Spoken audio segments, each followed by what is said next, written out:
Sabi nila, ang construction worker ay napakabigat na trabaho. Sabi nila, ang construction ay para lang sa mga nurit tao katulad namin na construction worker.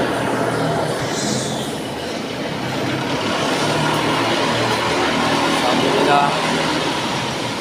ang construction worker ay napakabigat, napakabaho, napakahirap na trabaho.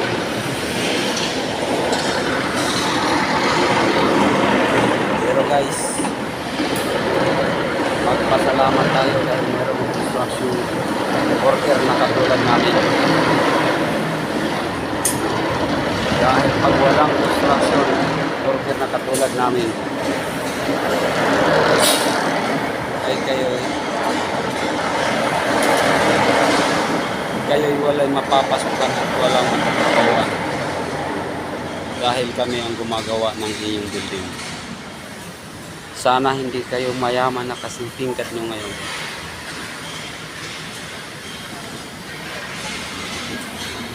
Dahil sa aming mga construction worker, nagkaroon tayo ng magandang trabaho. Guys, at nagpapasalamat ako na isa ako dito sa construction worker. Dahil kami ay nabibilang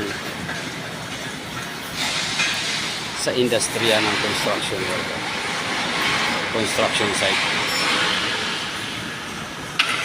Kaya guys,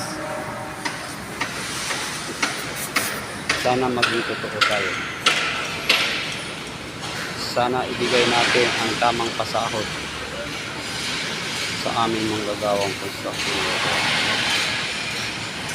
Ayan guys, sana sa tuwing Sabado ay kami ay may uwi sa aming kanya-kanyang pamilya para aming pagsasalo. Magkaroon sana po tayong awa, lalo na doon sa mga kumpanyang tambaluslos, sa mga kumpanyang mapagsamantala sa aming mga manggagawa. Sana po pagurin niyo ang estilo na sa pagtuwing sasapit ang Sabado ay sasabihin nyo ay bali lang tayo. Sasabihin nyo ay bukas na ang sahod natin. Sasabihin nyo hindi tayo nakabili. Sasabihin nyo walang pera ang ating kumpanya. Guys, sana matugdukan ang ganitong mga pangyayari dahil napakahirap ng ating trabaho.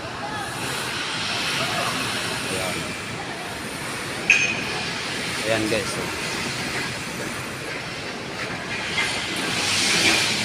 tama na ang pagpahirap sa aming mga sahod. Ibigay na ang dapat ibigay sa inyong manggagawa.